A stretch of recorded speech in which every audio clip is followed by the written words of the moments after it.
segunda temporada de Vinland Saga finalmente chegou com um estúdio novo, já que agora quem tá cuidando da produção é o Mappa. Tem também história nova, já que a vingança do Thorfinn acabou, não pelas mãos dele, né, mas acabou pelas mãos de outra pessoa. E ele sempre buscou muito essa vingança, então agora ele perdeu a única motivação que ele tinha pra viver. E a gente vai ter uma ênfase agora em um personagem novo chamado Einar. E olha, foi uma volta pesada que explorou muito a carga dramática que a gente vai acompanhar daqui pra frente, mas apesar disso, de ter sido uma boa estreia, a obra vai ter um caminho bem difícil aí por diante, né, que vai ser o de manter a grande base de fãs que conhecem a história só pelo anime e fazer esses fãs, esses telespectadores continuarem acompanhando agora. E por que eu tô falando isso? Porque vai ter muita coisa diferente, né? Vai ter umas coisas que vão ser um pouquinho diferentes do que a gente viu na primeira temporada, e isso pode fazer com que a obra flop. Quer saber? Vem comigo. Quando a gente viu o Vinland Saga quando ele estreou, né, lá no passado, no começo da primeira temporada, pouca gente deu importância pro anime, só que aí aos pouquinhos ele foi caindo no gosto do público, acabou conquistando uma base de fãs bem considerável, virou um sucesso mundial, não é à toa. A obra, a história é muito boa, né? No mangá ela já é fantástica. E eu mesma não tinha dado muita bola pro anime. E aí eu só decidi assistir porque tinha um seguidor em específico que passou meses e meses comentando em absolutamente todos os meus vídeos aqui no YouTube, nas minhas fotos no Insta, que eu tinha que assistir. Aí eu falei, não é possível que esse troço deve ser tão bom assim pra ele comentar em tudo com tanta ênfase. Eu dei uma chance, assisti, aí aconteceu o que já era de se esperar, né, gente? Eu amei o anime porque ele é uma obra de arte, e aí o Asquerado, inclusive, acabou entrando pro hall de meus vilões favoritos, porque ele é um personagem simplesmente incrível, um dos melhores escritos que eu já vi até hoje, pelo menos na minha opinião. Apesar da segunda temporada ter chegado com a produção do Mappa, que eu acho que quase todo mundo já sabe que mudou de estúdio, a gente não teve grandes impactos em relação ao que a gente já tinha visto visualmente na temporada anterior, que tinha sido feita aí pelo It, né? E já era de se esperar isso, porque praticamente toda a equipe que já tinha trabalhado na Season 1 foi para lá pro Mappa. Então eles só deram continuidade a um trabalho que eles já faziam, que eles já estavam acostumados. Então o que mudou foi só a casa em que eles passaram a trabalhar mesmo. Mas eu acho que o maior medo da galera era o fato do Mappa estar abarrotado de animes grandes na fila de produção aí, e aí vindo de acabar recebendo menos atenção, né, e ter uma estreia toda cagada. Só para vocês lembrarem, o Mappa tá fazendo Shingeki, né? Acho que dessa vez vai ser a última parte da última temporada finalmente. Tá fazendo Jujutsu, tá fazendo Jigokuraku, que vai estrear em breve, que eu tô muito hypada pra assistir, eu gosto muito do mangá. Terminou Chainsaw Man agora recentemente, e eu acredito que se eles já estejam aí se preparando para começar a produzir a segunda temporada do Motosserra lá, né? E no meio de tudo isso, eles também estavam participando da produção de Taketi Op Destiny, que me decepciona muito em relação à história, né? Poderia ter sido muito melhor.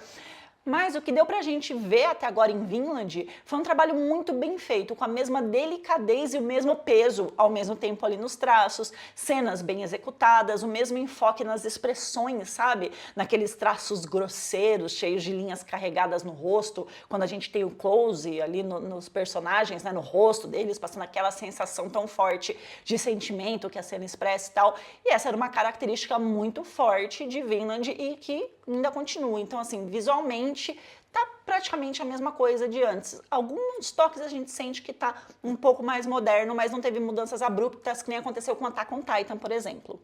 Apesar da gente ter ali um uso de 3D e tal, né, relativamente grande, como as cenas que a gente vê ali da plantação de trigo, por exemplo, ele ficou bem executado, principalmente nos momentos em que foram mesclados ali com o 2D sem causar aquela estranheza tão forte como aconteceu agora no lançamento de Nier, que eu assisti, gostei, não joguei os jogos, só que o 3D deles do Nier ficou meio esquisito, eu vou falar pra vocês. Depois eu posso fazer um vídeo só falando sobre isso, se vocês quiserem.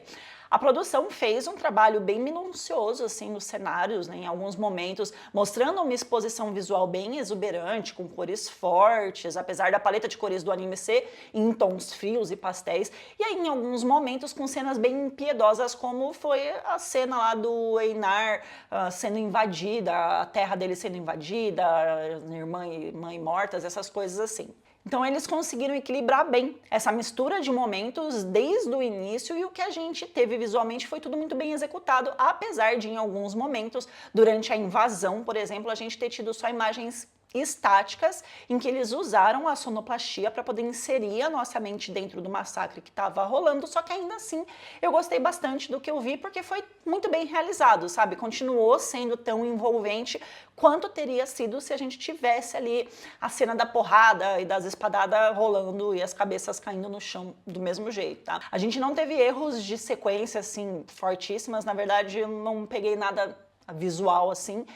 E aí eles continuaram exatamente de onde parou visualmente falando. Né? Em relação ao design dos personagens, continua tudo a mesma coisa, com as feições muito expressivas, e a única mudança que rolou de fato é que agora a gente tem um Thorfinn, né, um pouco mais velho, já que os anos se passaram, então ele tinha que envelhecer. Na primeira temporada ele não era um adulto ainda, era um pré-adolescente. Então era normal que ele envelhecesse mesmo. Agora, conquistar os fãs pela primeira vez foi relativamente fácil, né? Já que a gente tem aqui uma história muito forte, com personagens muito bem construídos, a maioria carismáticos, outros nem tanto, mas os que não são carismáticos são propositalmente, né? E a gente tem também muita batalhação na primeira temporada. Manter essa base de fãs agora não vai ser uma tarefa tão simples, basicamente, porque a natureza geral da narrativa vai dar uma virada muito grande que a gente vai vir aí para poder acompanhar a continuação emocional de tudo o que rolou dentro do Thorfinn e do que vai começar a ser construído agora. Então muita gente pode se decepcionar a hora que começar a vir os próximos episódios, porque a partir de agora a história vai ter um foco bem diferente. E apesar da gente ainda poder contar com cenas épicas e violência também, afinal de contas a gente está falando de uma era viking, né, aí, isso vai ser bem reduzido nesse arco. A questão humana aqui vai ser relatada ali, retratada com muito mais profundidade do que já era antes, que já era algo forte. De um lado a gente tem o protagonista, que viveu anos e anos motivado pela vingança aí contra o cara que matou o pai dele e no final das contas ele não conseguiu conquistar a tal sonhada vingança. Então agora ele não tem mais pelo que viver, já que a única coisa que movia o Thorfinn, que mantinha ele vivo, era o desejo de matar o Asquerado. E aí com o seu grande inimigo sendo morto pelas mãos de outra pessoa, ele simplesmente não tem mais o que fazer na Terra, né? Ele não conseguiu alcançar o que ele achava que iria satisfazer a alma dele. E aí, por outro lado, a gente tem o Einar, que também é um jovem, só que diferente do Thorfinn, ele é um completo covarde. Ele passou por uma situação muito parecida com a do Thorfinn, só que ele não foi capaz de lutar, mesmo que ele não soubesse, né, para poder, sei lá, tentar salvar a mãe, a irmã, ainda que não fosse resultar em nada. Ele não foi capaz de lutar contra os traficantes de escravos que jogaram a mulher doente lá no mar para poder morrer afogada. E ele ainda desistiu de tentar a liberdade dele na primeira surra que ele tomou. Então ele aceitou ali ser domesticado e viver uma vida de escravo em troca de comida e ainda dizendo para ele mesmo que ele tinha conseguido um bom dono. O pior disso tudo é que ele usa as últimas palavras da mãe dele como desculpa para covardia dele. Então, a gente tem aqui dois personagens que vão conviver, vão interagir entre si com histórias de vida muito parecidas, mas que enfrentaram esses mesmos problemas de formas muito diferentes. E é exatamente isso que vai dar o tom aqui pro enredo, né? Como uma mesma tragédia pode levar cada pessoa por caminhos tão diferentes, sendo guiados aí pelas suas personalidades. Vai ser uma dualidade dessas duas personalidades que vão se chocar e vão trazer pra gente toda essa carga emocional e humana da segunda temporada de Vinland. Porque, na verdade, a história se trata mesmo de como a vida é capaz de te derrotar diversas e diversas vezes, né, te destruir, quebrar você em várias partes e mesmo você estando todo quebrado, todo fodido, você precisa encontrar uma razão para viver e continuar seguindo em frente, né? E é isso que vai ser muito explorado aqui. O Thorfinn vai precisar encontrar o caminho para reencontrar a humanidade perdida dentro dele, que foi morta lá junto com o pai dele, né? Junto de uma nova motivação para poder viver o presente, agora de uma forma mais saudável, tendo que enfrentar ali os fantasmas do passado. Quem leu o mangá vai entender o que eu tô falando.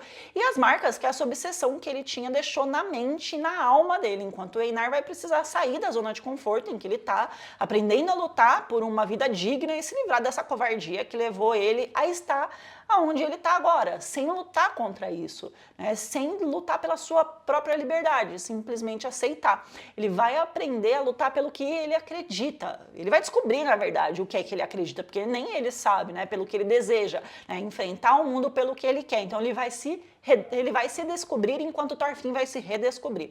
Atenção aos detalhes aqui fez com que essa volta tivesse um impacto emocional muito forte, porque o anime explorou muito bem o contexto em que o Einar estava ali inserido, né? Ele construiu uma cultura forte, um convívio em família, familiares com personalidades próprias, construiu muito bem os sentimentos de cada um deles, os sentimentos pessoais e o sentimento entre eles também, ainda que a mãe e a irmã já tenham ido para a vala logo de cara, mas tudo isso fez com que Vinland chegasse com uma história linda e terrível de superação de obstáculos e de amadurecimento que a gente vai ter daqui por diante. Eu achei que foi uma volta maravilhosa, com um peso muito grande e que ainda vai somar muitas inspirações históricas, apesar de elas serem retratadas muitas vezes de formas diferentes do que realmente aconteceu na vida real. Mas assim, é uma história muito rica e por mais que não tenha essa exatidão, essa precisão histórica perfeita, assim, né, não tem problema. Afinal de contas, a obra se inspirou nos acontecimentos do nosso mundo para a criação do mundo dela e ela não tinha a mesma intenção de relatar fielmente o que rolou no passado da humanidade, né? A gente tem, então, uma precisão, na verdade, nas dificuldades que esses povos viveram antigamente e que a gente consegue fazer um paralelo com dificuldades que a gente encontra diariamente nas nossas vidas, ainda que em contextos e maneiras diferentes. Afinal de contas, todo mundo passa por tragédias, né, gente? Todo mundo tem o coração quebrado em 1000 pedaços, né, que fizeram a gente perder a vontade de viver em algum momento, mas ainda assim a gente precisou encontrar uma forma de reconstruir tudo isso e seguir em frente. Então é sobre isso que essa season se trata. Eu quero saber o que vocês acharam, se vocês estão gostando, quais são as expectativas aí pra vocês, deixa aqui nos comentários. Não se esqueça também de deixar o like aqui nesse vídeo, se inscrever no canal e ativar o sininho para não perder nenhuma novidade, tá bom? Beijos! Tchau! Eu tenho a impressão que o vídeo tá ficando